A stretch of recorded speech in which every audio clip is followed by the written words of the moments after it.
வணக்கம் மக்களே, நான் உங்க பிரபா. இது பிரபா பார்வை. இன்னைக்கு நாம எதை பத்தி பேச போறோம்னா, திரு விஜய் அவர்கள் சேலத்துல அவர் இன்னைக்கு பேசின ஸ்பீச்சை பத்தி தான். ரொம்ப இல்லை, மினிமம் கொஞ்சம் முக்கியமான பாயிண்ட்டை மட்டும் எடுத்து இன்னைக்கு நாம அதை பத்தி டிஸ்கஸ் பண்ண போறோம். ஸோ வாங்க வீடியோக்குள்ள போகலாம். இதோட இன்னைக்கு அவர் பேசினது எப்படி இருந்ததுன்னா, சில வார்த்தைகள் சில பேருக்கு மட்டுமே அப்படின்ற மாதிரி இருந்தது. பொதுவாக பேசுவாங்க பார்த்தீங்களா இந்த அரசியல்வாதிகள்லாம், அப்படி இல்லாம ஒவ்வொருத்தவங்களுக்கும் ஒரு ஒரு விதமான ஒரு கண்டென்ட் கொடுத்துட்டு போயிருக்காரு. ஸோ வாங்க பார்க்கலாம். என்னன்னா, இது ஜஸ்ட் ஒரு பொலிட்டிக்கல் ரேலி ஸ்பீச் மட்டும் இல்லாம இது ஒரு பொலிட்டிக்கல் ஸ்டேட்மெண்ட்டா இருந்ததுன்னு பார்த்தீங்கன்னா, ஆமா, இன்னைக்கு ஒவ்வொரு லைன்லயும் ஒரு பர்டிகுலர் குரூப் டார்கெட்டா இருக்கும்னு யாருமே எதிர்பார்க்கல. ஆனா இது இருந்துச்சு. பெண்கள், யூத், அலையன்ஸ் பார்ட்டிஸ், யாருன்னா இந்த டிஎம்கேட ஏடிஎம்கேட கூட்டணி வச்சிருப்பாங்களா, அவங்களுக்கு முதற்கொண்டு ஸ்பீச், அதாவது ஒரு மெசேஜ் ஒன்று கொடுத்துட்டு போயிருக்காரு திரு விஜய் அவர்கள். என்ன சொல்லியிருக்காரு அப்படின்னு பார்க்கலாம். முதல்ல எடுத்தவொடனே அவர் சொன்ன விஷயம் கரேஜ். இந்த கரேஜ்ன்ற வார்த்தை எப்படின்னா, எப்போ ஒரு மனுஷனுக்கு அது அதிகமா உருவாகும்னு பார்த்தீங்கன்னா, அவனுக்கு அது வராது, அவனால அது முடியாது அப்படின்னு சொல்லும் போது தான் வரும். எனக்கும் வந்தது. எனக்கு எப்போ வந்ததுன்னா, ஏ விஜய் வெளியே வா, ஏ விஜய் பணியரை விட்டு வெளில வா அப்படின்னு சொன்னாங்க பார்த்தீங்களா, அவங்களுக்கு நான் ஒரு விஷயம் சொல்றேன், என் வீடு எங்க இருக்குன்னு தெரியுமான்னு ஒரு கேள்வி கேட்கிறாரு. உடனே ஒரு பிளாஸ்ட் தான். பிளாஸ்ட் மீன்ஸ் அவ்வளோ ஒரு விசில் சத்தம். அந்த விசில் சத்தத்தை அவர் சொல்றாரு, என் வீடு எங்க இருக்குன்னா, இந்த தமிழ்நாடு தான் என் வீடு, இந்த தமிழ்நாட்டு மக்கள் தான் என் வீட்டு மக்கள், என் குடும்ப உறவினர்கள், என்னுடைய சொந்த பந்தங்கள்னு சொல்லி முடிக்கும் போது அவ்வளோ ஒரு ஆரவாரம் இருந்தது மக்களிடையே. அதுக்கப்புறமா ஒரு விஷயம் சொல்றாரு, இல்ல டிவி கேக்கு தான் ஓட்டு போடுவோம், அதாவது நாங்க டிவி கேக்கு தான் ஓட்டு போடுவோம், உங்ககிட்ட வழக்கம் போல நாங்க ஏமாற மாட்டோம்ன்ற மாதிரி ஒரு உறுதிமொழி ஒண்ணு வாங்கிக்கிறாரு. அப்புறமா என்ன பேசுறாருன்னு பாத்தீங்கன்னா, முக்கியமான ஒரு ஹிண்ட் கொடுக்குறாரு. என்னன்னா, நான் விக்கிரவாண்டியில ஒரு பொலிட்டிக்கல் பாம்பு ஒண்ணு போட்டேன், அது இப்பதான் அதோடைய ரியாக்ஷன் இருக்கு, அது என்ன அது தெரியுமா அப்படின்ற மாதிரி மக்களை பார்த்து கேட்கிறாரு. அது என்னன்னு பாத்தீங்கன்னா, அவர் விக்கிரவாண்டியில ஆட்சி அதிகாரத்துல பங்குன்ற மாதிரி ஒரு பேச்சு பேசியிருப்பாரு. அது இப்போ திரு ஸ்டாலின் அவர்களையும் திரு எடப்பாடி அவர்களையும் ரொம்ப நசுக்கிறதா, அதாவது அவங்களுக்கு ஒரு தலைவலி கொடுக்கறதா இன்டைரக்டா சொல்றாரு. என்னன்னா, நான் சொன்னல அதே மாதிரி கூட்டணி கட்சிகள் தலைவர்களை பார்த்து கேட்கறாங்க, எங்களுக்கு ஆட்சியில பங்கு கொடுங்க, இவ்வளவு சீட்டு கொடுங்க, இவ்வளவு மினிஸ்ட்ரி கொடுங்க, அப்புறம் ராஜ்யசபா சீட்டு இவ்வளவு கொடுங்க. திரு ஸ்டாலின் அவர்கள் எங்கேயோ ஒரு இடத்துல பேசியிருக்காரு. என்னன்னா, பெண்களுக்கு தமிழ்நாட்டுல பாதுகாப்பு அதிகமா இருக்கு, அதனால பெண்கள் மக்கள் எல்லாருமே சந்தோஷமா இருக்காங்கன்ற மாதிரி எங்கேயோ பேசியிருக்காரு. அதுக்கு பதில் கொடுக்குற விதமா திரு விஜய் அவர்கள் என்ன சொல்லியிருக்காருன்னா, அப்போ அண்ணா யூனிவர்சிட்டியில நடந்த சம்பவத்தை பத்தி நீங்க என்ன சொல்ல போறீங்க, கோவை மாணவி விஷயத்துல என்ன சொல்ல போறீங்க, இதுதான் உங்கள் பெண்கள் பாதுகாப்பா, அப்படி எத்தனையோ போக்சோ சட்டங்கள் பதிவு செய்யப்பட்டிருக்கு, அதை பத்தி நீங்க என்ன சொல்ல போறீங்க, இதுதான் நீங்க பெண்களுக்கு கொடுக்குற பாதுகாப்பா. அதோட நிறுத்தாம இன்னொரு விஷயத்தையும் கிளாரிட்டியா சொல்லியிருக்காரு.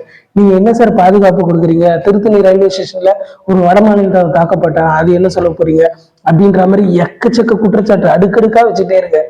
ஸோ இதை வைக்கும் போது கிரௌட் மத்தியில அவ்வளோ ஒரு விசில் சத்தங்கள். அதுக்கப்புறமா மூணாவது ஒரு விஷயம் சொல்றாரு, எஸ்ஓபி. நம்மளாம் கேள்விப்பட்டிருப்போம்ல எஸ்ஓபின்ட்டு, எப்படி சொல்றது, அதுக்கு அவரு ஒரு அர்த்தம் சொல்றாரு. இதுக்கு முன்னாடி எஸ்ஓபின்னா நாம ஒரு விதமா கேள்விப்பட்டிருப்போம் ஆபீஸ்லயும் எல்லா இடத்துலயும். ஆனா அவரு அதுக்கு ஒரு விளக்கம் கொடுத்துருக்காரு. எஸ்ஓபின்னா ஸ்டாலின் ஆப்ரேட்டிங் ப்ரொசீஜர் அப்படின்ற மாதிரி ஒரு புதுசா ஒரு வார்த்தையை உருவாக்கிட்டாரு திரு விஜய் அவர்கள். அதுக்கு ஸ்கேர்சிட்டிக்கா சொன்ன லைன் என்னன்னா, எஸ்ஓபின்னா ஸ்டாண்டர்ட் ஆப்ரேட்டிங் ப்ரொசீஜர் இல்லை, ஸ்டாலின் ஆப்ரேட்டிங் ப்ரொசீஜர்ன்ற மாதிரி ஒரு இது சொல்லிட்டாரு.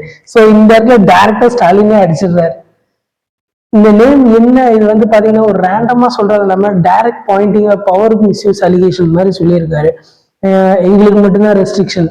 அதாவது என்ன சொல்றாரு பாத்தீங்கன்னா, மற்ற கட்சிகள்லாம் பொதுக்கூட்டம் நடத்தினாலோ இல்ல ஒரு ஓப்பன் டோர்ல ஒரு இன்டோர்ல ஏதாவது ஃபங்க்ஷன்ஸ் வச்சாலோ, ஏன் மாநாடு வச்சா கூட யோசிக்காம நீங்க அப்ரூவல் கொடுக்குறீங்க, நீங்க பாதுகாப்பு கொடுக்குறீங்க, பெர்மிஷன் கொடுக்குறீங்க. ஆனா எங்களுக்கு ஒரு ஒரு சின்ன மீட்டிங்னா கூட நீங்க பெர்மிஷன் கொடுக்கறதுக்கு மறுக்கிறீங்க, கொடுக்கறதுக்கு தயங்குறீங்க, அதிகாரிகளை பார்த்து தயங்குறீங்க அப்படின்ற மாதிரி சொல்லிட்டு கொடுக்க நினைக்கிறவங்களையும் நீங்க தடுக்கிறீங்க. திரு ஸ்டாலின் அவர்களை இன்டைரக்டா பார்த்து சொல்லிடுறாரு திரு விஜய் அவர்கள். அப்புறமா முக்கியமா ஒரு விஷயம் சொல்றாரு, எனக்கு எக்ஸ்பீரியன்ஸ் இல்லை, எனக்கு எக்ஸ்பீரியன்ஸ் இல்லைன்னு நீங்க தடுக்கிறீங்களே, எனக்கு எக்ஸ்பீரியன்ஸ் இல்லைதான், எனக்கு ஊழல் செஞ்சு எக்ஸ்பீரியன்ஸ் இல்லை, கொள்ளடிச்ச எக்ஸ்பீரியன்ஸ் இல்லை, ஆனா அது உங்களுக்கு ஜாஸ்தியா இருக்கு, அது உங்களுக்கு மட்டும்தான் அதிகமா இருக்குன்ற மாதிரி சொல்லி வச்சிருக்காரு. எனக்கு லூட் பண்ற எக்ஸ்பீரியன்ஸ் இல்லை, எனக்கு ஸ்கேம் பண்ற எக்ஸ்பீரியன்ஸ் இல்லை. எங்களுக்கு இது வந்து பாத்தீங்கன்னா ஒரு டிஃபென்சிவ் ரிப்ளை மாதிரி இல்லை. வழக்கமா ஒரு டிஃபென்சிவ் ரிப்ளைனா வேற மாதிரி, எப்படி சொல்றது, எனக்கு இது தெரியாது, ஆமா இல்ல தெரியும், இல்ல எனக்கு இந்த மாதிரி எக்ஸ்பீரியன்ஸ்லாம் இருக்கு, அதை நீங்க சொல்லல, நான் சொல்றேன் அப்படின்ற மாதிரி பேச. அது மட்டுமே இல்லாம இப்ப லேட்டஸ்டா திரு ஸ்டாலின் அவர்கள் ஒரு திட்டம் கொண்டு வந்திருக்காரு, உங்கள் கனவுகளை சொல்லுங்கள் அதை நாங்க நிறைவேற்றுறோம் அப்படின்ட்டு. இதை பத்தி திரு விஜய் அவர்கள் பேசும்போது என்னன்னா, ஷேர் யுவர் ட்ரீம்ஸ்ன்னு சொல்றீங்களே, மக்களுடைய தற்போதைய ட்ரீம்ஸ் என்ன தெரியுமான்னு ஒரு கேள்வி கேட்கிறாரு. அப்படி கேள்வி கேட்கும்போது மக்கள் மத்தியில பெரிய ஒரு ஆரவாரம் தான். அது என்ன தெரியுமா, உங்களை வீட்டுக்கு அனுப்புறது அப்படின்ட்டு ஒரு ஐடியா. உங்களை வீட்டுக்கு அனுப்பி தீய சக்தியான திமுக வீட்டுக்கு அனுப்பிட்டு தூய சக்தியான தாவைக்காக ஆட்சி கட்டில அமர வைப்பதுதான் மக்களுடைய கனவாக இப்போது இருக்கிறது அப்படின்ற மாதிரி அப்படி சொல்லும் போது வேற லெவல்ல இருந்துச்சு க்ரௌட் மத்தியில. ஸோ இன்னைக்கு இதுதான் நடந்தது. ஃபைனலா ஒரு ஸ்பீச் ஒன்று கொடுத்தாரு. இதோட எப்படி சொல்றது மீனிங் என்னன்னா, கரப்ஷன் ஃப்ரீ, பவர் அங்கிரி இல்லை, ஓட் ஓன்லி பாலிடிக்ஸ் கிடையாது, நான் ஓட்டுக்காக மட்டும் இங்க வரல அப்படின்னு ஒரு, அப்புறம் கவர்னன்ஸ் பாலிடிக்ஸ்ன்னு என்ன நிறைய சொல்லியிருக்காரு. அப்புறமா முக்கியமா ஒரு விஷயம் சொன்னாரு, என்ன தெரியுமா, நான் இங்க வந்தது வெறும் ஸ்பீச் கொடுக்கறதுக்கு மட்டும் இல்ல, ஒரு நீதி கேட்கறதுக்கு தான். வழக்கமா நீங்க தானே நீதி கேட்பீங்க, இந்த வாட்டி நான் நீதி கேட்டு வந்திருக்கேன் உங்ககிட்ட, அது என்ன நீதி அப்படின்னு ஒரு கேள்வி கேட்கிறாரு. அது என்ன நீதினா, அவருக்கு உண்டான பெர்மிஷன் எங்கேயுமே கிடைக்கிறது இல்லை. இதை நான் திருப்பி ஏன் சொல்றேன்னா, இதை ரொம்ப ஸ்ட்ராங்கா சொல்லியிருக்காரு. ஏன்னா மற்ற கட்சிகளுக்கெல்லாம் நீங்க கொடுக்குறீங்க, எனக்கு மட்டும் கொடுக்காத காரணம் என்ன அப்படின்ற மாதிரி ஒரு ஒரு ஆணித்தனமா சொன்னாரு அப்படின்ற மாதிரி தான் சொல்லியிருக்காரு. ஸோ இந்த ஸ்பீச் பத்தி நீங்க என்ன நினைக்கிறீங்க?